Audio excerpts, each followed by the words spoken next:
It was April 2020. The market had just suffered one of the fastest drops in history. And then, almost as if mocking every fear in the headlines, stocks roared back. I remember one trader in particular. Let's call him Chris. Chris had been riding high in late 2019, convinced his instincts could read the market better than any algorithm. He saw tech stocks leading the charge and bought more. But when COVID headlines hit and prices fell hard, his confidence collapsed even faster. He sold everything near the bottom. It felt safe. And for a moment, he slept better. But 2 weeks later, prices started climbing. And not just climbing, exploding. Chris couldn't stand watching from the sidelines. So he jumped back in, just as the first rally peak started to fade. He lost again. This time not from a crash, but from chasing too late. That's when he came to me, frustrated. How do you know when to hold, when to sell, and when to get back in without feeling like you're guessing? That question is why we're here today. Because the truth is, most traders don't lose from picking bad stocks. They lose from picking bad moments. In this episode, I'm going to show you the dual momentum approach, a way to capture the upside when trends are real, and step aside when they're not, without letting bias, fear, or ego sabotage you. It's a system that works because it accounts for human psychology, not in spite of it. My name is Ben, and welcome to Trading Psychology Wisdom, where trading meets clarity. Here we focus on mastering your mindset as much as your charts. You'll learn to think differently, manage risk, and trade with calm confidence. Because in the market, your greatest edge is you. This content is for education and entertainment only. It's not financial advice. Always do your own research before trading. Before we dive in, take a deep breath. Clear your mind. For the next few minutes, give your trading psychology your full attention. A few years ago, I came across a book that put words and rules to something I'd been doing intuitively for years. It was Dual Momentum Investing, an innovative strategy for higher returns with lower risk, by Gary Antonacci. Antonacci's work connected two ideas. Most traders treat separately, picking the strongest performers and knowing when to stand aside. He called them relative momentum and absolute momentum. When you combine them, you get a framework that tells you what to buy, and just as importantly, when not to buy. Back in 2015, I thought I had momentum trading nailed. I was running a small tech-heavy portfolio, and every chart I looked at was green. It felt like the market was handing out free money. I was holding shares of a fast-growing semiconductor company, the kind where every earnings report brought a new high. But my strategy was just looking for whatever was going up the fastest and piling in. Then, a string of soft economic data hit the headlines. Prices didn't crash overnight, they just started slipping. It didn't look like much at first, a few red days mixed with green ones. I told myself, this is just noise, it'll bounce. But the bounce never came. By the time I finally sold, the stock was down over 30%. And here's the kicker. 2 months later, that same stock started climbing again. This time, I refused to touch it. I still had that loss burned into my brain. A friend of mine who uses absolute momentum rules bought back in when the trend turned positive again. He didn't catch the exact bottom, but he also didn't ride the entire drop. By the end of the year, he was up. I was still digging out of a hole. That was the moment I realized, momentum isn't just about finding winners. It's about knowing when their trend is actually healthy, and having a rule to step aside when it's not. That's exactly what Antonacci's dual momentum framework does. It keeps you in the strongest performers when trends are favorable, and it moves you out before a small dip snowballs into a portfolio drag. I learned the hard way that just holding because something was strong is a dangerous bet. With dual momentum, I could have avoided that trap entirely. Today, we're going to break down the psychology and mechanics of dual momentum, a strategy that combines the power of relative momentum, which compares assets against each other, and absolute momentum, which measures an asset against its own past performance. We'll look at how it works, why it works, and most importantly, how it helps you sidestep the mental traps that keep traders stuck in losing positions or chasing trends too late. This is not about predicting the market. It's about reacting with discipline when the evidence changes. And just to be clear, nothing you hear today is financial advice. It's for education and entertainment. You should always do your own research before putting money at risk. For me, dual momentum is like driving with both a map and a weather radar. The map, relative momentum, shows you the fastest route. The radar, absolute momentum, tells you when a storm is ahead, and it's time to pull over. One without the other leaves you exposed. Together, they turn a risky journey into a planned, adaptable trip. Gary Antonacci calls momentum the premier market anomaly, the tendency for strong performers to keep performing and weak ones to keep underperforming. On paper, it sounds too simple to be true, yet the data is stubborn. In study after study, momentum persists across asset classes, decades, and even different countries. So why does it work? There are two main schools of thought. The first is that momentum is just a reward for taking more risk. But the second, and the one I've seen play out in real traders, is that it exists because of our predictable, irrational behavior. One of the biggest culprits is anchoring. Tversky and Kahneman showed in 1974 that people latch onto their first impression, in trading, that might be an old price level or a past earnings report, and underreact when new information contradicts it.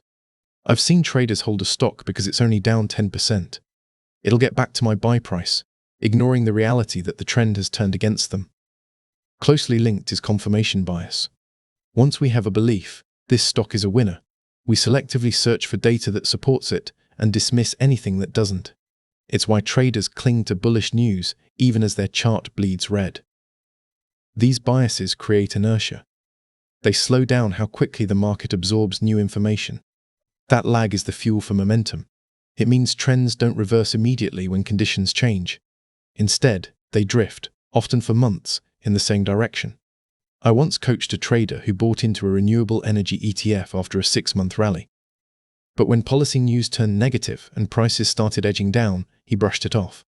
He said, "This sector's too strong to stay down for long." 3 months later, the ETF was down over 25%. The chart had been screaming trend reversal the whole time, but his brain was whispering, "Hold on, it'll bounce." Momentum strategies sidestep this trap by replacing beliefs with rules. Instead of asking, "Do I think this will go up?" the rule asks, "Is this going up compared to my benchmark? And is it trending up compared to its own past?" If the answer is no, you don't argue, you act. That's why I say momentum works not despite human psychology, but because of it. The market's inefficiencies aren't random. They're patterned around our shared biases. And if you can train yourself to see the pattern, you can step ahead of it. Relative momentum is the part of the system that answers one question. Among all the possible investments I could hold right now, which ones are winning the race? Antonacci defines it simply. Compare each asset's performance to its peers over a set period, often 6 to 12 months, and pick the leaders. In academic terms, this is cross-sectional momentum. In trader terms, it's a leaderboard. I see a lot of retail traders misunderstand this. They think it's about chasing hype. But relative momentum isn't about grabbing the stock everyone's tweeting about this week. It's about looking at a consistent, measurable track record over time. No headlines, no opinions, just numbers. Years ago, I worked with a trader named Alina. She'd had a great run in 2017 buying tech stocks. By 2018, she was convinced that tech was her golden goose. Even when financials and healthcare started outperforming, she stuck with her tech-heavy portfolio. But the relative strength tables told a different story. Tech had slipped to the middle of the pack. When the market corrected, her portfolio fell twice as hard as the broader index. Relative momentum would have shifted her out of lagging sectors and into stronger ones. That doesn't mean abandoning your favorite theme forever. It means temporarily allocating where the strength actually is. The key is that relative momentum is agnostic. It doesn't care if the leader is a high-growth stock, a defensive utility, or an emerging market ETF. If it's outperforming, it gets a seat in the portfolio. One of my favorite studies on this came from Moskowitz and Greenblatt in 1999. They found that industry-level momentum strategies, rotating between the strongest sectors, produced similar returns to individual stock momentum, but with far less complexity and cost. It's why I like applying relative momentum to sectors or asset classes, rather than chasing individual tickers.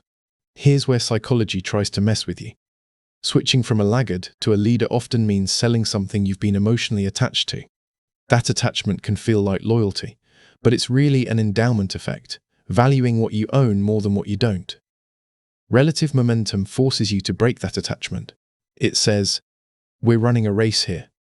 If you're not keeping pace, you're off the team." The most powerful thing about relative momentum is that it doesn't ask you to predict the future. It just asks, who's winning right now? and acts accordingly. That removes a huge chunk of uncertainty, and uncertainty is where most traders get emotional. But as strong as relative momentum is, it's only half the picture. Because sometimes the fastest horse in the race is still running in the wrong direction. That's where absolute momentum comes in. If relative momentum is the map, absolute momentum is the weather radar. It doesn't care how fast an asset is running compared to others. It asks, is the wind at your back or in your face? Antonacci defines it simply. Take the asset's return over a set look-back period. Subtract the return of a risk-free asset like T-bills. If that excess return is positive, the trend is up. If it's negative, step aside. It sounds mechanical. And that's exactly the point. In 2011, I was holding a basket of international stocks. They were still outperforming US equities, so relative momentum said, stay put. But absolute momentum told a different story. Against their own past performance, these markets were slipping below zero excess return. I ignored it. I told myself, they're still the best in the pack. Within 3 months, they were down 20%, and my portfolio felt the hit. That's the trap. Absolute momentum saves you from owning the best asset in a bad neighborhood. Because even if you're beating the others, a downtrend is still a downtrend. I've seen this mistake play out in sector rotation strategies too. Take energy stocks in early 2015. They were outperforming utilities and consumer staples. But absolute momentum was flashing red. Prices had been sliding for months. Traders who stuck with them watched oil crash and their positions sink. Those who followed absolute momentum rules moved into short-term bonds and waited. This is where psychology kicks in again. Selling when your asset is still winning relative to others feels wrong. It's like benching your star player mid-game. But if the weather's turning, your star can still get soaked. I like to think of absolute momentum as your personal stop-loss, but smarter. Instead of waiting for a random percentage drop, it measures the underlying health of the trend. When that health dips below zero, you step back. One study that really stuck with me was by Faber in 2007. He used a 10-month moving average, essentially a trend filter, and found it significantly reduced drawdowns without killing returns. That's absolute momentum in another form. Don't fight the tape when it's against you. And here's the part most traders overlook. Absolute momentum doesn't just protect you in crashes. It also frees up capital and mental energy. While you're sitting in safe assets, you're not burning emotional fuel watching red screens. That makes it easier to re-enter when the storm passes. Because storms do pass. And when they do, you want to be ready to run again, not still patching the holes from your last shipwreck. Dual momentum is what happens when you put the map and the weather radar together. Relative momentum picks the fastest route. Absolute momentum checks if the road ahead is clear. With both, you're not just moving quickly, you're moving wisely. Antonacci's process is straightforward. Step 1. Use relative momentum to find the top-performing asset over the past 12 months. Step 2. Check its absolute momentum. Is the excess return positive over the same period? If yes, you invest. If no, you shift to short or intermediate-term bonds until the trend flicks back up. That's it. 2 steps. Yet those 2 steps filter out a huge amount of noise and emotion.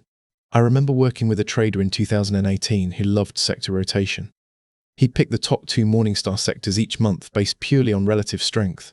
When the S&P was trending up, it was a money machine. But in late 2018, the market started slipping. Relative momentum still pointed him toward tech and consumer discretionary, but absolute momentum was already negative. By ignoring it, he stayed fully invested right into a 20% drawdown.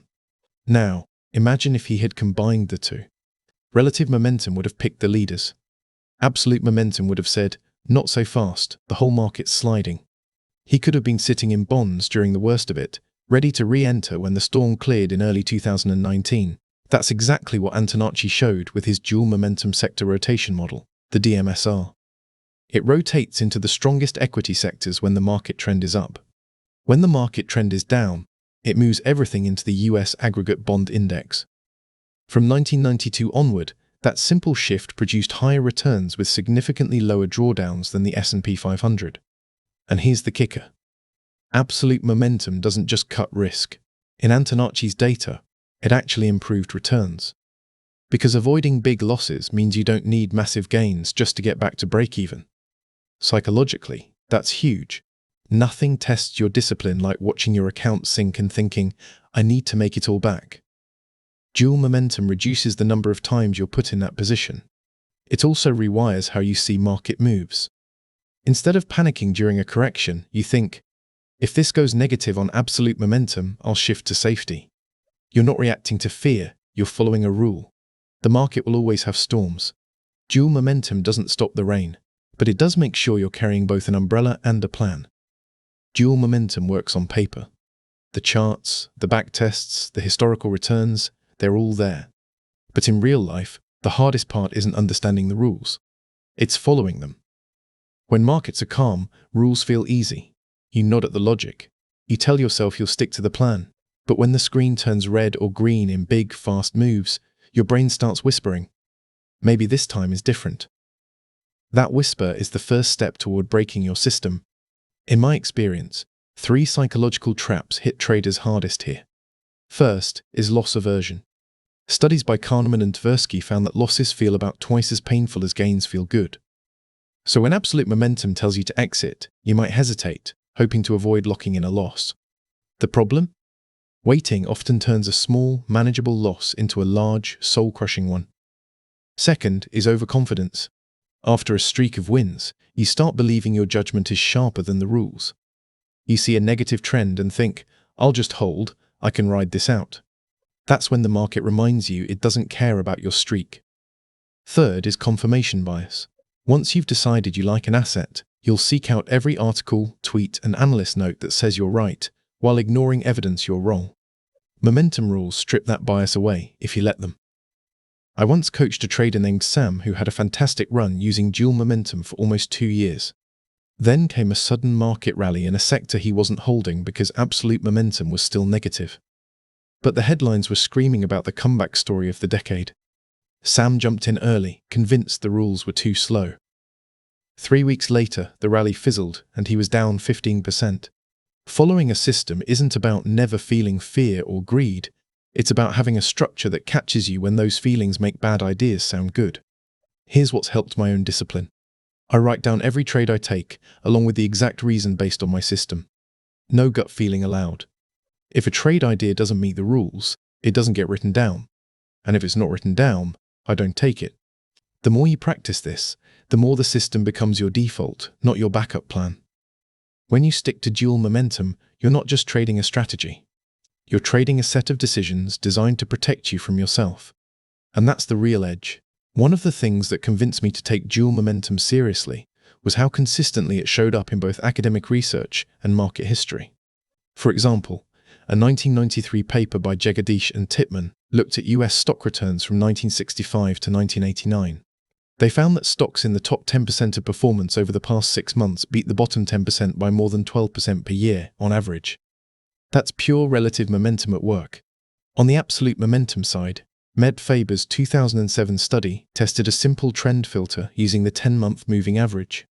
He found it significantly reduced drawdowns, often cutting them in half, while keeping returns in line with a buy-and-hold strategy. In other words, you weren't giving up growth to get protection. Antonacci's own research takes it further by combining the two. His dual momentum sector rotation model, applied to Morningstar's 11 US equity sectors from 1992 onward, showed higher total returns and much lower volatility than the S&P 500. In fact, the system spent about 77% of its time in equities and 23% in bonds, yet still outperformed the market. And you don't have to dig through dusty archives to see this in action. Look at the 2020 COVID crash. Absolute momentum on major equity indices flipped negative in March, signaling a move to bonds. By the time markets bottomed, a rules-based investor was sitting in safer assets and ready to re-enter when the trend turned up in late April.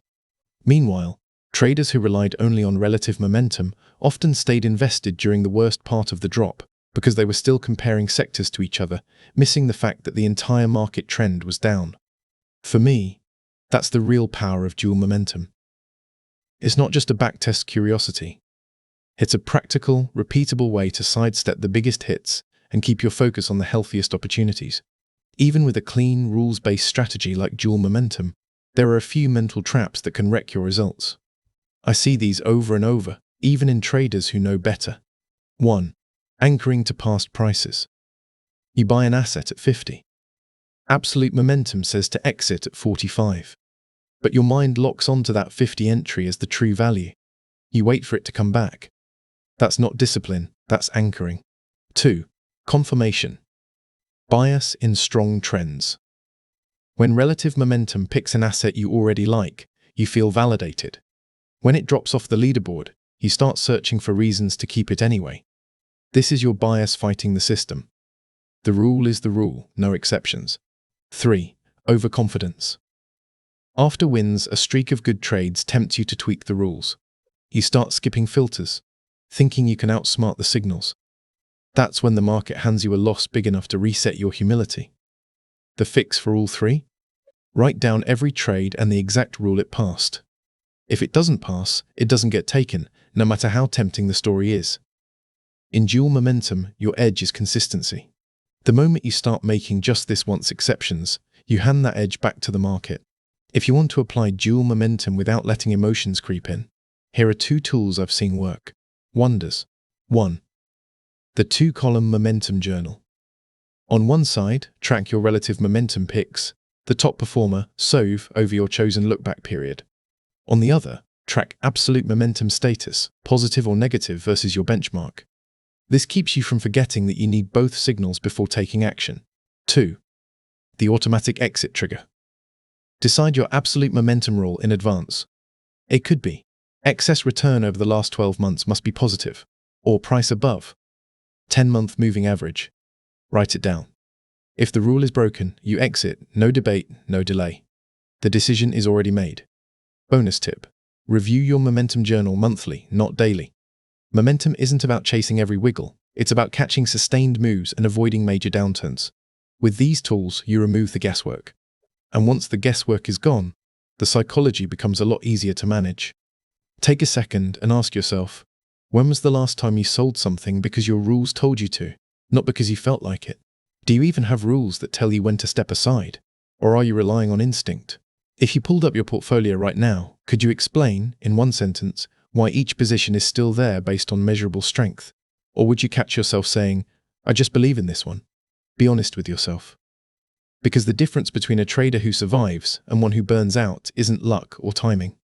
It's the ability to act on evidence when it's time, even if it's uncomfortable. If this breakdown of dual momentum gave you a new way to think about your trades, I want you to do one thing right now. In the comments, write down the single most valuable insight you're taking away from this episode. Be specific, because the act of writing it will lock it into your thinking. Then, share this video with a friend who might be struggling with when to enter or exit trades. The psychology in this strategy isn't just for momentum traders, it's for anyone who wants a clear, repeatable decision-making process. And of course, hit like, share, and subscribe so you don't miss future episodes. Master your mind. Master the market. Trade with confidence and live with calm.